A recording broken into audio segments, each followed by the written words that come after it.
Hello and welcome to episode 67 of the Synergen Leadership Podcast. For those of you who are listening for the first time, my name is Julian and I am the CEO and co-founder of Synergen Group. I'm passionate about all things leadership and management, so passionate in fact that I decided to start a podcast about it. And here we are in season 2, and my purpose for the podcast continues to be the same, to raise the standard of leadership. In today's show, I speak with Darrell Hardidge, who is the author of The 10 Commandments of Client Appreciation. As founder and CEO of Melbourne-based Saguity, Darrell is passionate about working with businesses who are committed to providing exceptional client service. These often have multiple sites, such as dealerships, franchises, company stores and sales teams, or products that want to implement and benchmark loyalty indicators and define their ultimate client experience process. It's the secret weapon to mastering client appreciation. Saguity enables companies to define their unique point of difference from an independent market perspective, creating a new set of KPIs that connect team engagement, customer loyalty, and revenue into one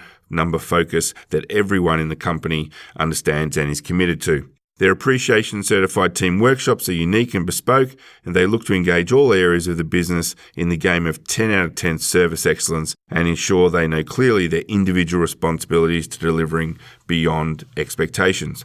Now, during the course of the conversation, we explored Darrell's book in great detail. I start by asking Darrell why did he decide to write this book. We speak about the idea of client appreciation and what it really means and the impact it has on both customer and supplier. We explore the idea of the first 15% and how Darrell has taken learnings from some of the Lean Six Sigma methodologies. And I finish the interview by asking Darrell about how to avoid the price trap. So keep listening, and as always, would really like to hear your thoughts about our interview with Darrell Hardidge, author of The 10 Commandments of Client Appreciation. Happy listening.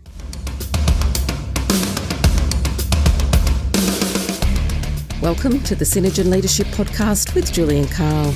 Julian returns in 2019 with weekly conversations with leaders and authors from Australia and around the world, giving you the opportunity to share in their journey and learn from their expertise and knowledge.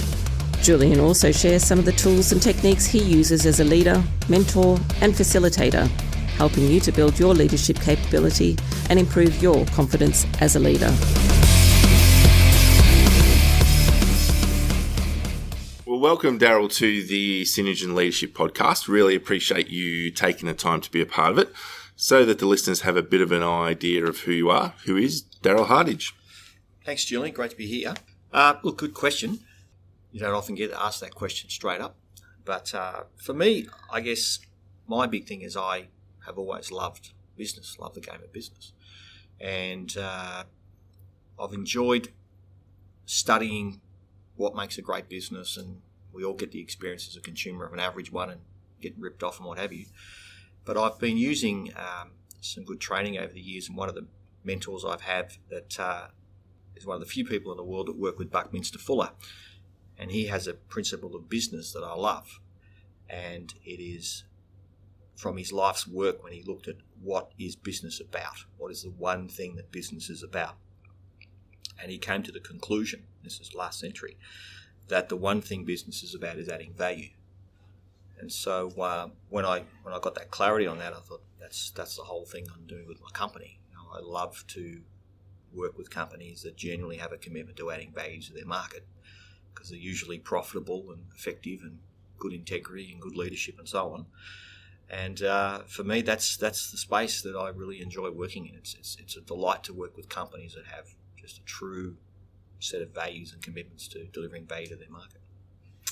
So we're here today to talk about this book, and it's one of my favourite topics, which is customer. So why did you decide to write The 10 Commandments of Client Appreciation?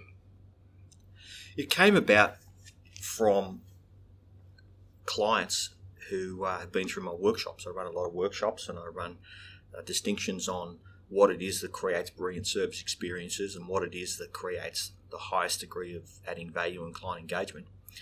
And it just was asked one too many times effectively, and I had a very compelling person one day that wanted me to put all of my workshop into a content that they could share with their team around the country. And sort of triggered it. I think it's time to sit down and do it. Okay. So I'm going to read a quick excerpt to start us off. While many businesses strive for satisfaction, those reaching for appreciation are experiencing extreme client loyalty, client referrals, and repeat spending. It isn't luck or the economy to credit for leading businesses being where they are. It is carefully engineered processes covering all parts of the operation that are geared towards achieving client appreciation. The 10 commandments of client appreciation are for every business and are the foundations for fostering an appreciative client base. So I'm going to dig deep into the book, but at a very high level, what is this idea of client appreciation? Client appreciation basically is founded upon the distinction of quality that was created by W. Edwards Deming, who was the guy who created the quality system of Japan, Toyota, Honda, Canon. And when I was doing some study on his work, I saw the distinction of quality. And the distinction of quality is maximum client appreciation over a minimum of variation. And I'd been for a long time trying to discover what is the way to define excellence above satisfaction, because even the biggest research companies in Australia and in the world still issue the annual customer satisfaction award. So they're basically saying here's the award for being the best average, because satisfaction is really giving you just what you paid for. And I liken it to when you see a billboard that might say 100% satisfaction guarantee. My first thought is, well, as opposed to what?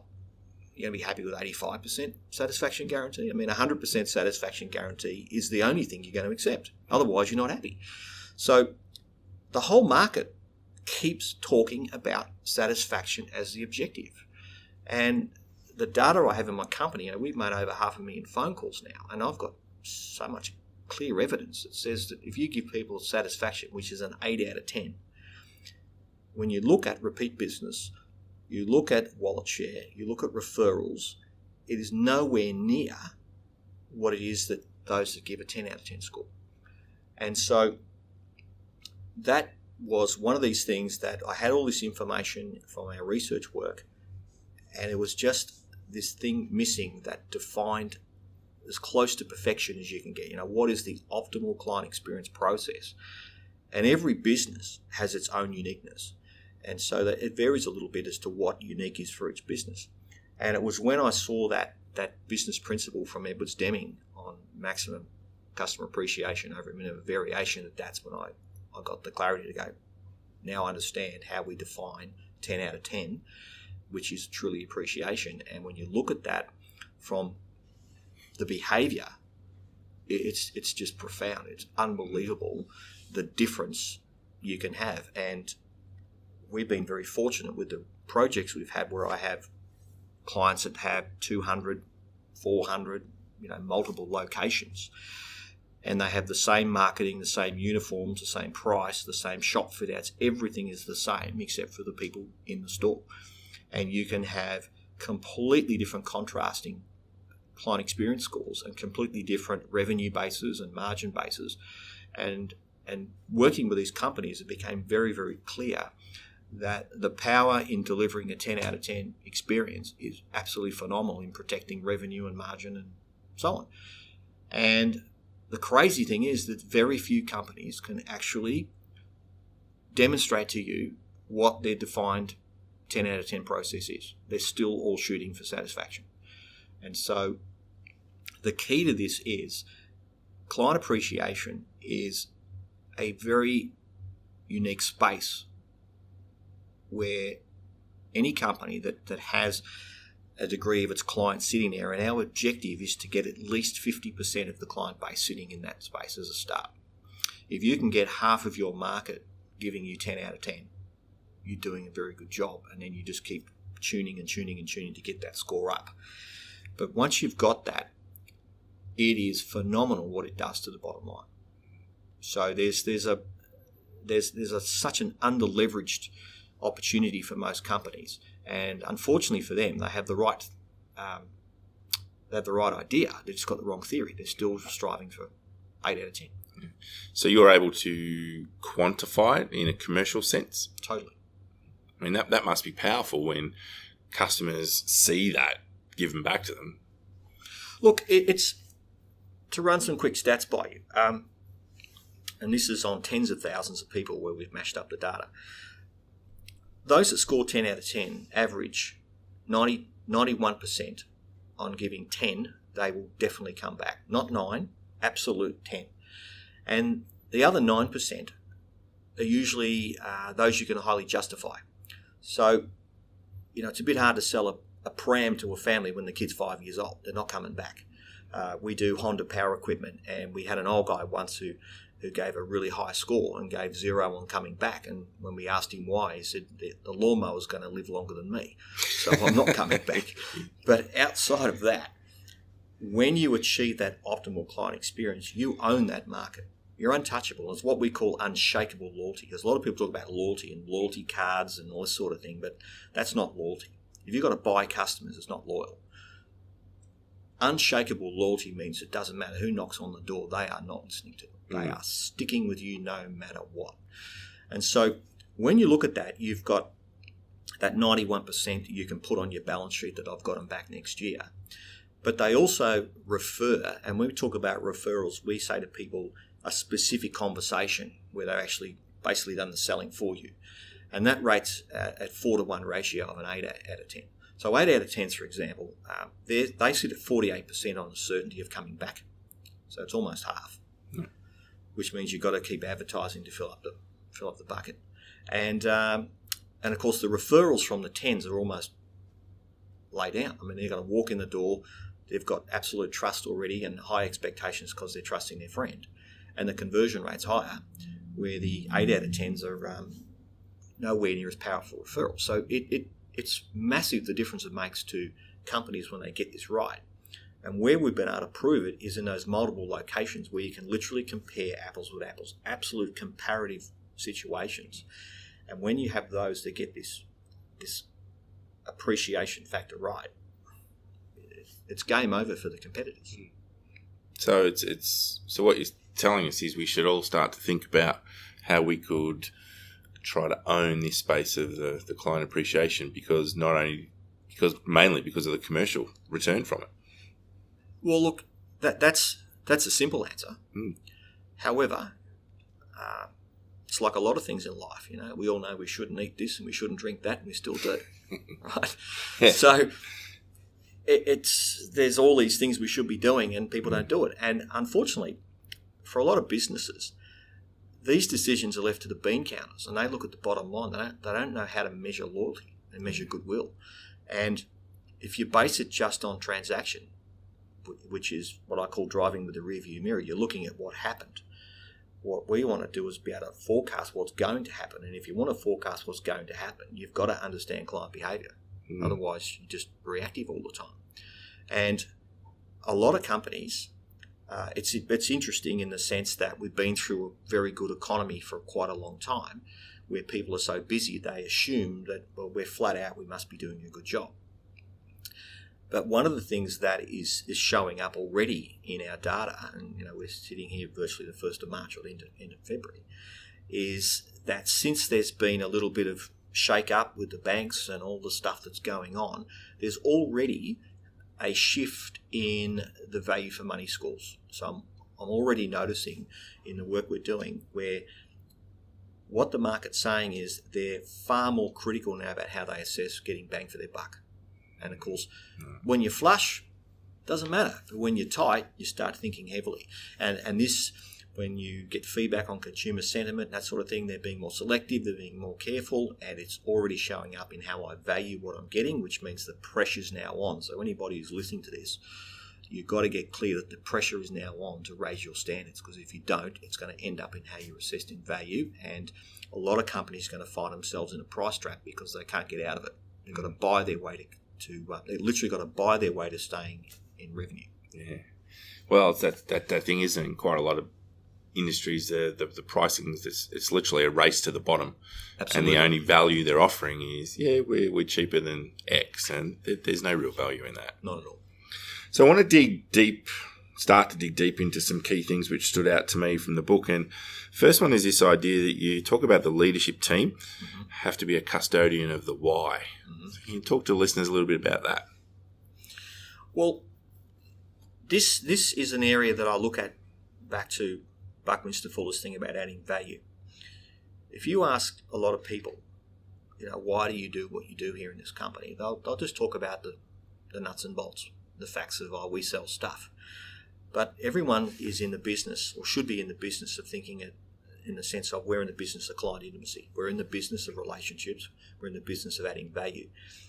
So your leadership team, they must be absolutely committed to going above and beyond expectations, to shooting for that 10 out of 10 and achieving appreciation. And in doing so, they have to demonstrate that in their own behaviour first. So quite often, when we've been able to benchmark multiple locations and franchise groups and stuff like that, this is where you see the breakdown right at the top, because they will run to the theory of satisfaction. Near enough's good enough. Well, that should be fine. That's close enough. Once you set that at the leadership level of the business, it filters all the way down to the front line. And the key team in a business, if they don't know what the drivers are of brilliant service, then they're never going to be focused on, or highly unlikely they're going to be focused on it. And so the thing with it is, I liken it to, if you go to someone's house and you take cleanliness as a sample, and you have some people, their house is like a museum, and other people's house, you wouldn't leave your dog behind there, but they think it's clean.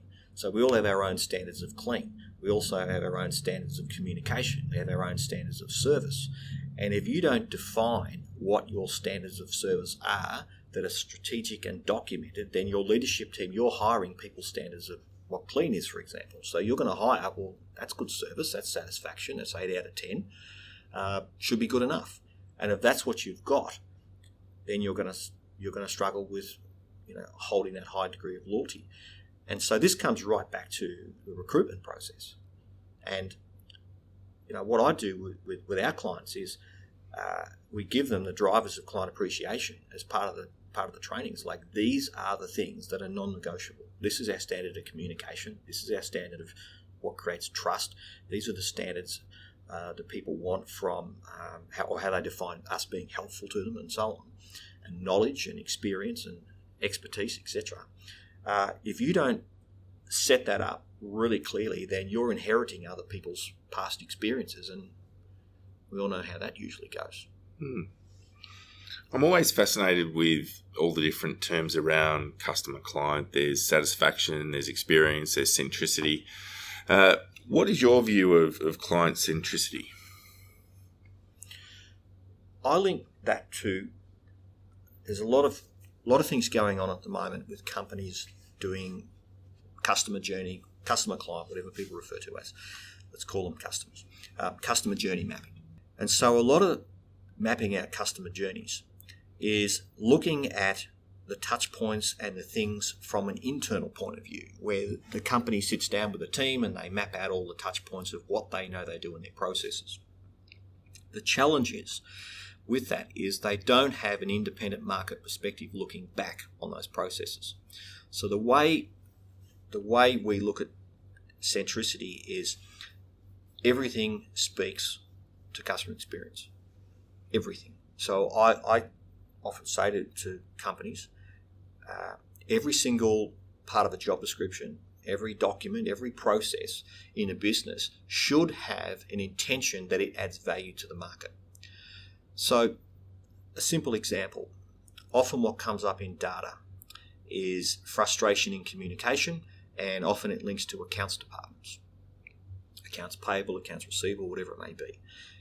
And when I've spoken to the key people in the finance part of a business, and you ask them, explain to me what your responsibilities are, explain to me what your processes are to deliver great customer experiences, they look at you stupidly. It's like, that's not my job. That's the salespeople, that's the account managers, that's the BDMs. I'm not in charge of customer experience. And what I say to our clients is, if you want to stuff up a relationship, nothing will wreck it faster than an argument over money. So, go overcharge them and see how it works. And so what happens is that customer centricity has got to get all the significant parts of a business and be able to define what individually their roles and responsibilities are to be 10 out of 10 in their part. So it's the accounts department, and anybody who's got a significant part of their business where they do a lot of transactions, especially if they're a lot of transactions with the same clients and high value especially. I'd encourage people to go have a look at just the tone of the emails. Because I've had clients when it's come up in their data and their feedback, and I've said, go and have a look at it. And I've had people just absolutely appalled where they've said, my God, I've looked at the way we deal with a challenge over an invoice. They don't even say hello or hi. They don't say thank you. They just go, bang, here's what we found in the invoice, it's due. Like, it's almost rude. And so this is communication. And so if you have your accounts department effectively being rude to people, it tells a massive story. And client centricity is already broken down at that point. You can do all the other fluffy stuff you like, but if I'm getting a bit of a smashing from your accounts department and they've got an attitude about it, everything speaks. So that's basically saying we don't value your business. And so client centricity, finance is critical, team is critical, onboarding of team members, communication. What is the standards of communication? And that'll vary right across the business. If people are face-to-face, what defines great communication? Right down to dress code. If people are mostly phone-based, have they heard themselves on the phone? Because often when we hear ourselves back, it's like, oh my goodness, did I say that? And so you need to make sure that people are very clear in their communication. If it's written communication, what's the subject bar say? How's the closing part of the email? All the contact details there. Are they pleasant? Everything speaks. So communication is not just how we sell stuff. It's everything. We've found in mapping customer journeys and so on, businesses that have delivery as the final touch point. So they're delivering stuff in trucks. And when you talk to the guys in the warehouse and you say to them, tell us what your responsibilities are around delivering great customer experience, they say, it's not my job. But they're often the only human face-to-face connection with the market, and they aren't taught great service. Yet the companies that see their delivery people as a significant part of protecting loyalty, they train them. They dress them well, the trucks are clean, and they're trained to do a lot more things than just deliver things in a box. And so you look at that part of client centricity and think, well, how do we make our delivery people 10 out of 10? And even to the point that I have a client now where in the past they would deliver things and the market would say, oh, look, I forgot to order such and such, or this broke, or can you help me with this? And the response used to be, just call the warehouse.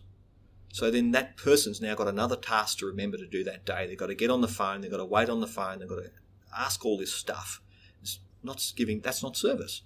Where now they adapt a principle, the only thing they're allowed to say is, leave that with me, I'll take care of it, mate. What do you need?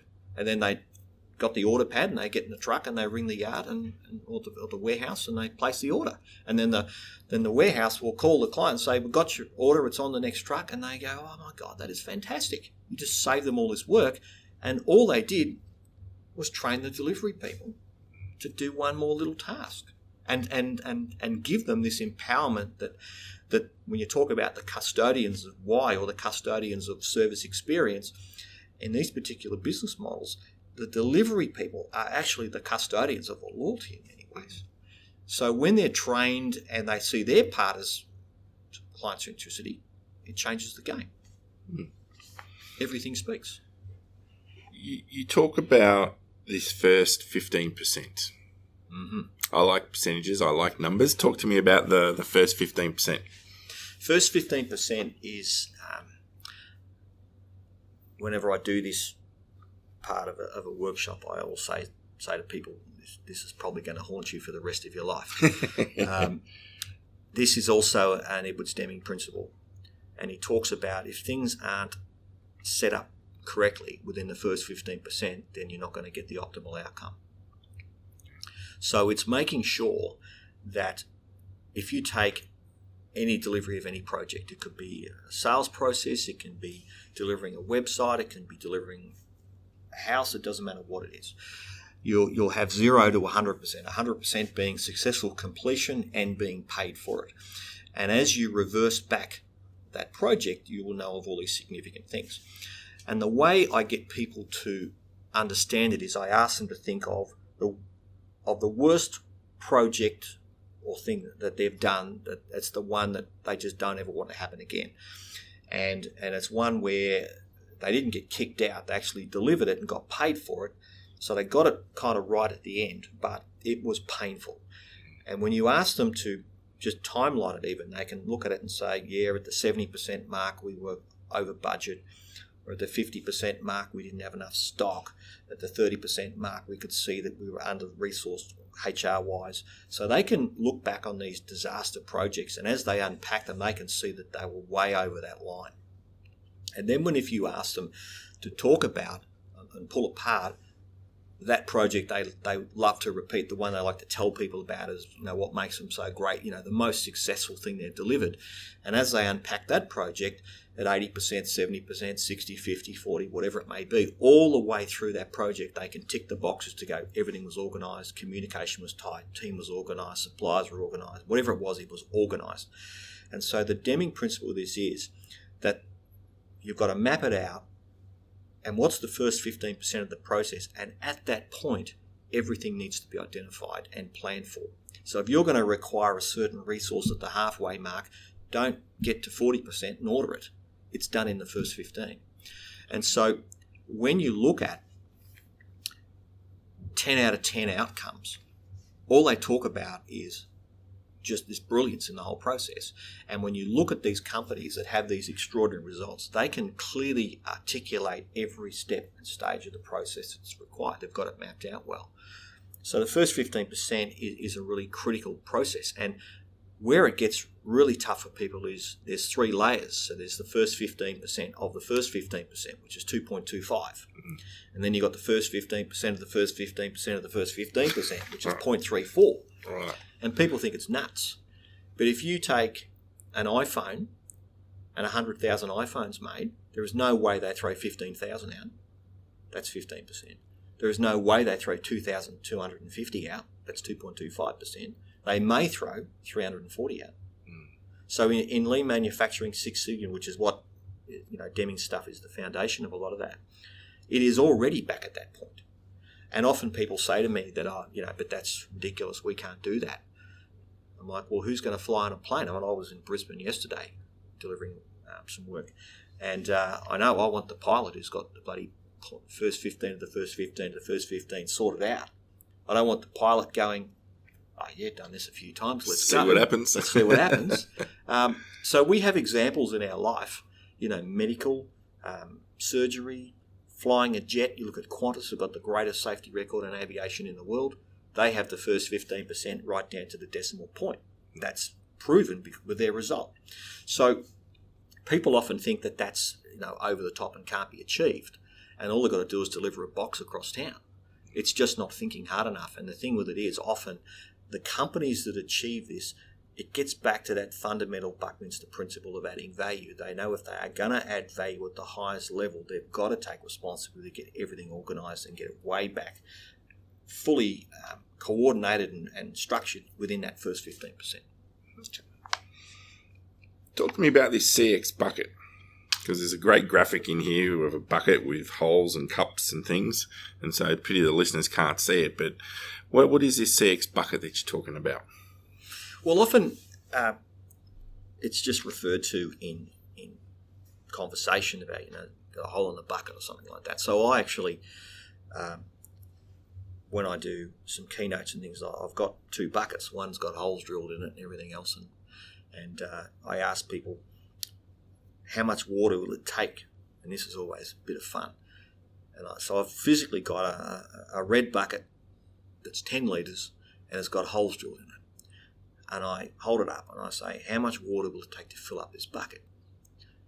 And it's unbelievable some of the answers you get. People will go, how big is it? I go, 10 litres. I go, I'll take 10 litres. I go, no. I said, fill it up, keep it full. Fill it up. And then people say, well, that'll depend on the flow of the water in. I'm like, will it? I'm talking about keeping this thing full. And one that I've never really bothered to try and stress my brain to understand was I had a guy ask me what altitude is the bucket on. Right, okay. Playing at a whole nother level there. Yeah, beyond me. But the main thing is, it's basically, the simple analogy is that if you can't fill it up, you've got to keep pouring water in the bucket all the time. So, and I've physically even done this with outside pouring bloody water in the thing, to prove the point. And so what I then switch it is, okay, let's imagine it's a cash bucket. So what's going in is cash, what's leaking out is cash. So if this was your bucket, what would you do? And people say, well, I'd plug up the holes pretty fast because it's leaking my money. There's $100 notes all over the floor. It's like, great. So now let's talk about your client base. Are you losing any? You're churning any? And they'll say, oh, yeah, but there's an acceptable level. It's like, really? Why? Because a company that truly lives to the principle of client appreciation and adding value, the only leaks it has is it's like the old guy who won't buy another mower, or the family who won't buy another pram because the kid now goes to school. You're not going to, right? So there's an acceptable amount where clients naturally are attrition.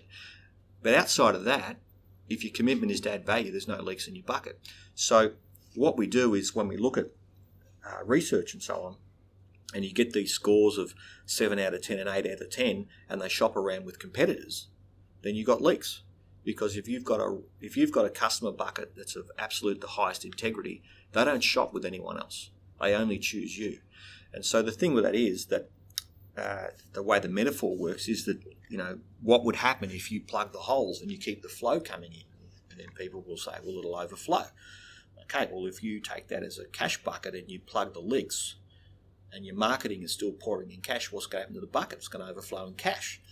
So then if it's full, it creates the ultimate opportunity for a business. The first thing they can do is increase their prices so they make more margin. Or the other thing is they start to select who they want to choose to do business with. And in business, I always think the greatest thing you can ever do is to sack bad clients and pick the ones you want to work with, and know that you can hand on heart say, I deliver great value and here's the price I'll charge for it, and get full margin. So your customer bucket is just using the metaphor of a bucket with holes. You just wouldn't do it. If you had the only bucket you can have, you'd plug the damn holes rather than keep trying to fill it up all the time. It's the same with cash, but businesses just don't do it. They actually, I've had people say to me, we've got an acceptable level of churn. Why would you have a budget for churn? You're still pouring cash in the top to bring them in the front gate, and you're leaving the back gate open. So the customer bucket is, that causes a bit of stress for some people, because what I ask them to do is to honestly answer what degree of leakage they've got. And if people say to me, 10%, I'll go, well, how do you prove that? Because that's very high. 90% retention is incredibly high. How do you prove that? And they can't. And then if you get other people that are a little bit more honest about it, and they go, well, I'm probably churning 30%. I've probably got my buckets leaking 30%. It's like, well, what do you think the best thing to do would be? Because what's that costing you? You've got more salespeople, more marketing, more lead generation. You've got more lag, purely to fill up what leaked out because you didn't give them what they wanted. You basically gave them satisfaction. But if you know how to design and deliver client appreciation, you don't need to spend as much money on marketing. You won't have the same degree of lag in the sales process. You may not even need to have as many salespeople. So your front-end costs of client acquisition are massively lower, and your actual lifetime value and your goodwill factor is worth a lot more. One of the challenges I see with organisations who are selling and trying to acquire more customers is that they're not always clear about this idea of expectations, either what they expect of the customer or what the customer expects of them. You've got one of your commandments is go beyond expectations, thou shalt create real value. So talk to me about expectations. Well, this comes back to satisfaction. If you give people a high degree of satisfaction, you're just meeting their expectations. You've got to know how to go beyond expectations. And, people talk about the wow factor and, all this sort of thing. Well, that's what going beyond expectations are. When you look at for any one of us, when we look at what it is that has us truly loyal to the businesses we deal with personally. And, when I always find it interesting in a keynote where you can say to the ladies especially, you can say, look, I can get my phone out right now and you just got to tell me the postcode you're in and I bet I can find you a cheaper hairdresser. No question. I'll find you the ability to save easy $100, $200. Do you want the number? No, I always say no. I go, why do you pay a premium price when you know you can get it cheaper? And I will talk about, and this is a really good thing to test, so for anybody who's listening to this, is because they will talk about the things that go beyond expected. They expect a great hairstyle, they expect the colour, they expect the basics, otherwise they're never going back. But what is it that has them pay the absolute premium? And that is the experience. So when you just give people what they expect, you've defined it in a box of X plus Y equals Z, so to speak. You give me this, I'm going to give you that, and that's it. So you're just giving the expectation. But to go beyond that, you've got to find out what it is that your market experiences as that going beyond.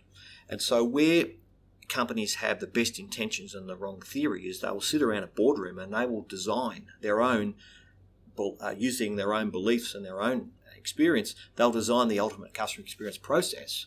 And I've seen this, where they will show me what they've done and I'll say, great, and where's the client data? And they go, what do you mean? So they've actually spent a lot of time designing what they consider the ideal, optimal customer experience process and have never asked a customer about it. And you would be amazed at how often that happens. And so when you want to know how to go beyond expected, you've got to be able to ask your market, how did you find us? What did you like about us? And when they give you that 10, they're basically saying, I got so much more than I expected. And that's how you know how to define it. Do you think, to your point about they've never done the customer research, do you think it's because they're afraid to ask their customers? Do you think it's because if they worry that if their customer says X and they think, oh, we can't do that, well, why do you think people are so reluctant to actually get this customer data? Part of it is that, which is kind of scary in a way that you could run a company and be scared to get the truth. But, you're absolutely correct. That happens. Look, I think a lot of it is that we've been through a period where it hasn't been a concern for people. They've been busy, so it's all good. The other part of it is that they're using the wrong theory, so they've got the wrong data, and what they're getting is information that is giving them a misguided view. So, for example, a lot of companies will use emails and digital to get feedback with. So they'll push out emails and that sort of thing. And I often ask, who here gets requests for email feedback? And nearly every hand will go up. And then you say, okay, now who completes them? And not many. And globally, it's around 8 to 10%. Okay. So what happens is that the people that really love you will take the time to give you feedback because they appreciate you. And those that are really angry, that don't hate you, they'll fill them out and vent. And the other 90% in the middle, you don't hear from. So what happens is that when people get feedback, or they try to get feedback, they don't get much of it. So they'll get that 8 or 10% and think, we sent out, we've got 200 clients and we've heard from 15 or 20 of them.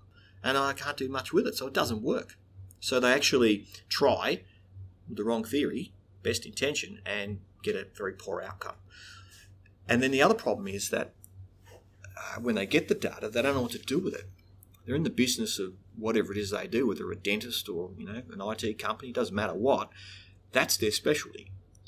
They don't know how to analyse data. They don't know how to design ideal strategies, customer service strategies, etc., out of having that feedback.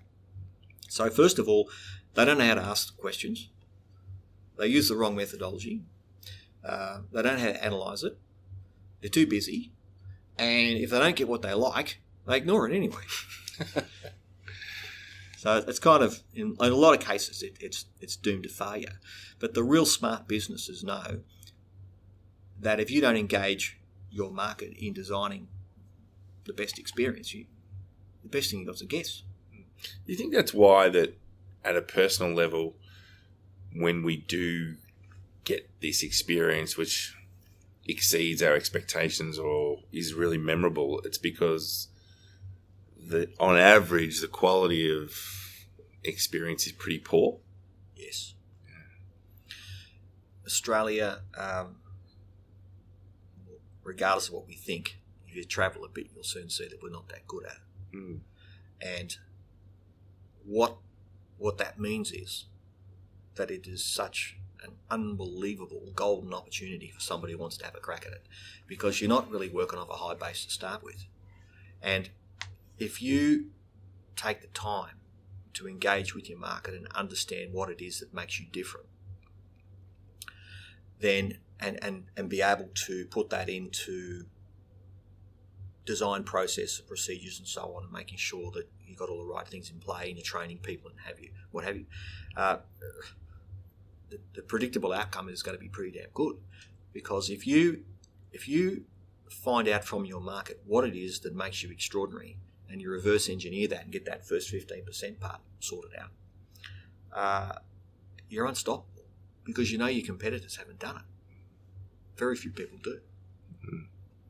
In the book, you talk about this idea of these key heart drivers as something which, is a way of looking at your client loyalty. Can you talk to the listeners a little bit about these key heart drivers and what they should be looking for and what they should be thinking about in their own roles? Yes.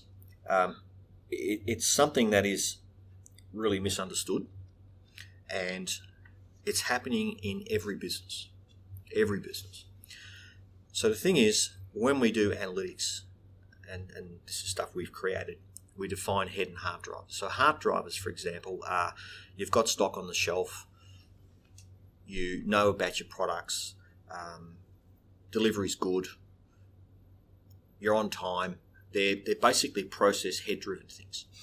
And if your business customer loyalty, client loyalty is based upon head drivers, where I know if I turn up, I'm going to ask someone a question, I'll be able to answer it. You'll have stock on the shelf, your delivery's quick, your pricing's good, I can bring it back if I need to. That's all nice. However, a competitor can say, we do all of that and we're cheaper. The heart connection is what creates the unshakable loyalty. It's the things that people define as helpful and what they define as friendly.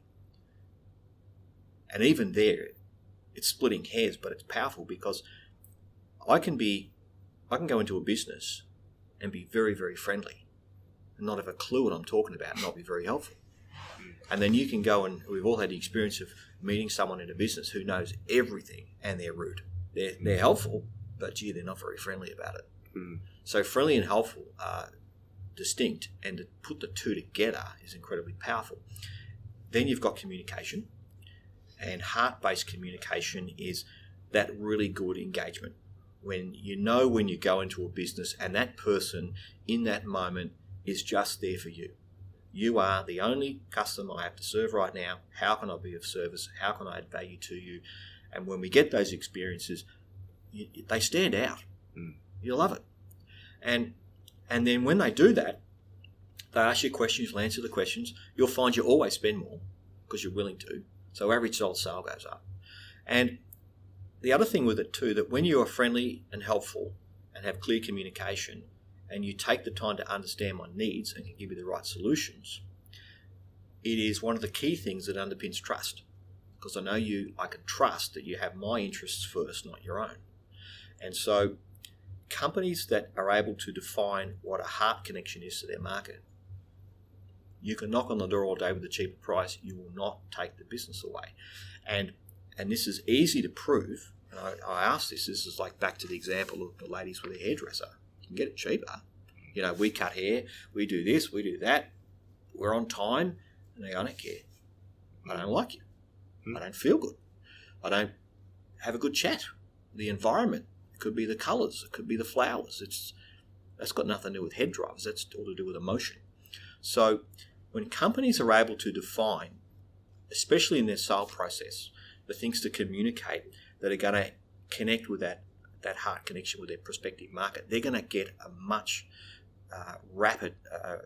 faster and more rapid conversion rate, because it's going to have that emotional connection where even sometimes most of us have done this, where you've got two things on the table and you think, well, they're both great. Which one do I choose? It'll be an emotional decision to which one you choose when they're both hard to decide upon. That's the heart connection. And I suppose that very much links to what I was going to ask about understanding your client's emotional connection, which you talk a little bit in the book. So is there a particular process that you recommend people go through to try to understand that? Is it something which comes with time? What can we talk about there? Look, a quick way to do it. My view is, of course, you do the process and plan it out properly. But if you want to get a really quick insight to how this works, the next time you receive a referral, and a lot of companies, they'll tell you their best marketing strategy is word of mouth. And terrific, right? And when I hear that, I say, awesome. Why? What particularly is it? And I'll give you their opinion. I go, that's your opinion. This is somebody out there who's put their reputation on the line to support you. Why did they do that? What was it that you've done for them that they are so compelled to go out on a limb to support you? And I'll still give you their opinions. And this is where the opportunities are just massively stepped over. So if you look at your next referral and you ask them, say, look, awesome, thank you. Can you please tell me what was it that they said to you, particularly that had you come to us today? And you listen for what it is they're saying that their friend told them, and you will find most of the time it's around you can trust them, they're on the ball, they'll look after you, they'll do the right thing. They won't necessarily be talking about the fact that they've got stock on the shelf and they've got good knowledge. It'll be the emotional things.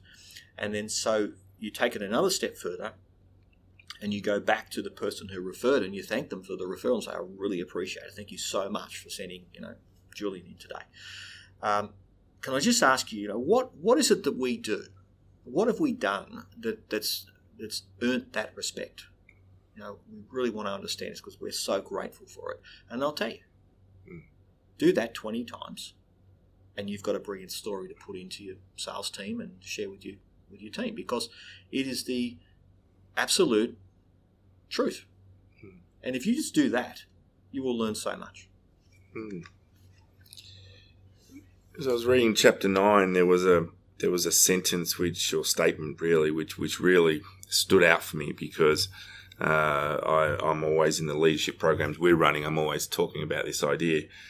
And you're right, last week's standard is no longer acceptable. So why is that the case?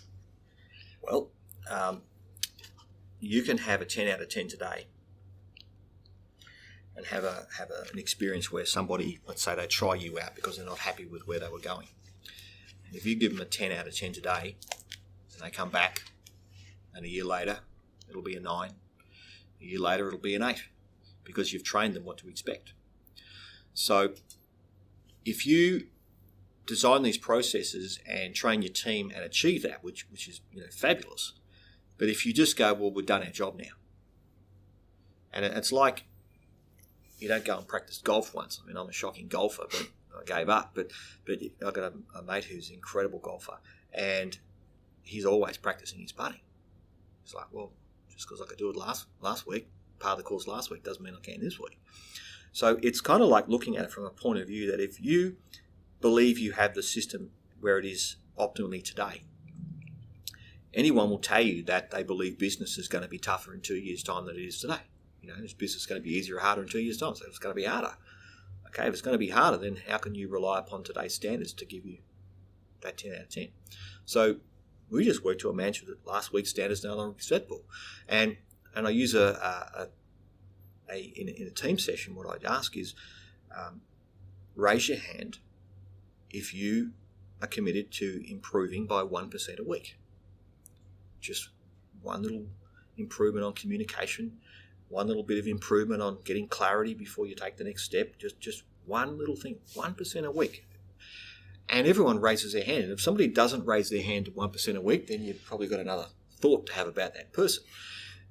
But when people say to you, yeah, I can do 1% better each week, when you compound that across a year, it's phenomenal. It's an unstoppable business. And that's what I use to say, okay, well, if we can all agree to just a small improvement each week, we can also accept that last week's standard is no longer acceptable. And if you get buy into that, and I've actually know of a client that has it on the wall, last week's standard is no longer acceptable. What's our 1% for this week? And it just ingrains it into the psyche of people, and they go harder. You keep sharp that way. I was really interested in your chapter around avoiding the price trap, because price is what a lot of people talk to me about as being, the number one deciding factor in why they make a decision, and I don't buy it. Mm-hmm. So how do we avoid the price trap? Well, if you're in a price-driven economy, and part of the challenge here is, without realising it, companies are setting themselves up because they're working to satisfaction. So if you're giving me what I expect, why would I pay more for that? So price becomes a commodity. And the way we define price is, can I get alternative sources of supply? Yes. And is there an informed market? So you can go into JB Hi-Fi, for example, look at the price on the shelf, pick out your phone. In a matter of minutes, you've got who the alternative sources of supply are, and you can be fully informed on specs of the product, feedback, Google ratings, and who's selling it for what price. So you're fully informed and you're totally aware of your alternative sources of supply. If you can't go beyond that, you're in the price trap. And every company offers either a product or a service, some do both. You have to be able to define uniqueness. If you can't define uniqueness from an independent market perspective, which is what your market says to you, here's what 10 out of 10 is, here's what makes you unique. If you can't define the uniqueness, you can't help but find yourself stuck in a price trap. And, there are legitimate situations. I have clients in construction and so on where they've got procurement to go through and it just comes down to bucks. But even so, the relationship will enable opportunity to work with variations and so on. So they still get their margin back because they're trusted and so on. But the thing with the price trap is that if you deliver satisfaction, you pretty much, and if satisfaction is your objective, so companies that don't realise it are setting themselves up for a price trap because they're basically working to near enough's good enough and you got what you expect. The real sharp ones, they know that the appreciation is not a price-driven economy, it's a value-driven economy.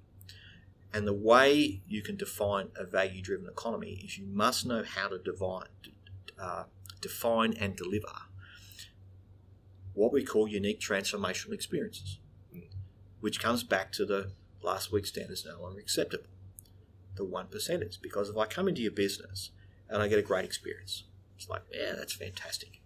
And I come back 3 months later and it's a little bit better. I think, wow, they remembered me. They looked this up, saved me time, whatever it may be. Followed me up with a phone call. I go back 3 months later again. They've tuned it a little bit more. They're constantly in a transformational experience mindset. We must keep transforming the experiences higher and higher and higher. That's what we educate our clients on, is that's what appreciation is about. Appreciation is never finished. Our motto is, when it comes to being number one, there is no finish line. So you've got to keep tuning and tuning and tuning. And some people think, that's outrageous, you can't do it. It's 1% a week. It's little things. It's, as we all know, it's the little things that make the biggest difference. Well, yes, it is, and it's damn well correct, So this is where companies, if they find themselves where and this is coming. If we have a squeeze in the economy, where there's certain opinions of this, if that does come true, then there is going to be massive pressure on price. And if there's massive pressure on price, you've got to find a way to go beyond that. Otherwise, you're going to be discounting and potentially going broke. So, I was literally on this week. I was with a client of ours that's the 5th generation. It's over 104 years old, and they know it's coming in their market. It's squeezing, and they're like, and we're ready for it. And they see this as golden opportunity because they go, the pie's shrinking, but we're getting bigger slices. So when it runs again, it's just going to go whoosh. And so, they have been around a long time, and they really know that in a challenging economy, it is golden opportunity if you're prepared and ready for it. If you're reactive, you're going to get caught in the price trap. If you're proactive, you'll stay above it. So if people want to find out more about you and the work that you do, where should they go? Go to the website, saguity.com, SAGUITY.com. Look me up on LinkedIn, connect that way. There's plenty of information on the website about what we do and so on, and if they'd like to have a chat, get in touch for sure. The one thing I like to wrap these things up with is that really sort of defines this way of how to think about appreciation is different isn't always better, but better is always different. And if you can define what makes you better and you make that your point of difference, then you'll achieve appreciation and you'll definitely stay out of the price trap. Well, on that note, thank you so much, Darrell, for being part of the podcast. It's been a pleasure. Thank you. Well, that wraps up episode 67 of the Synergen Leadership Podcast. Another great author interview for you.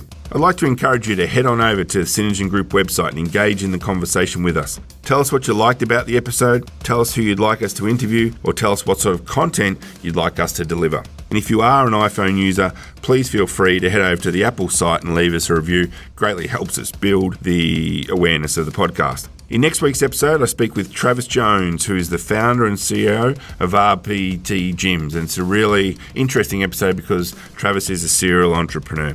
So until then, love to hear what you think and happy listening.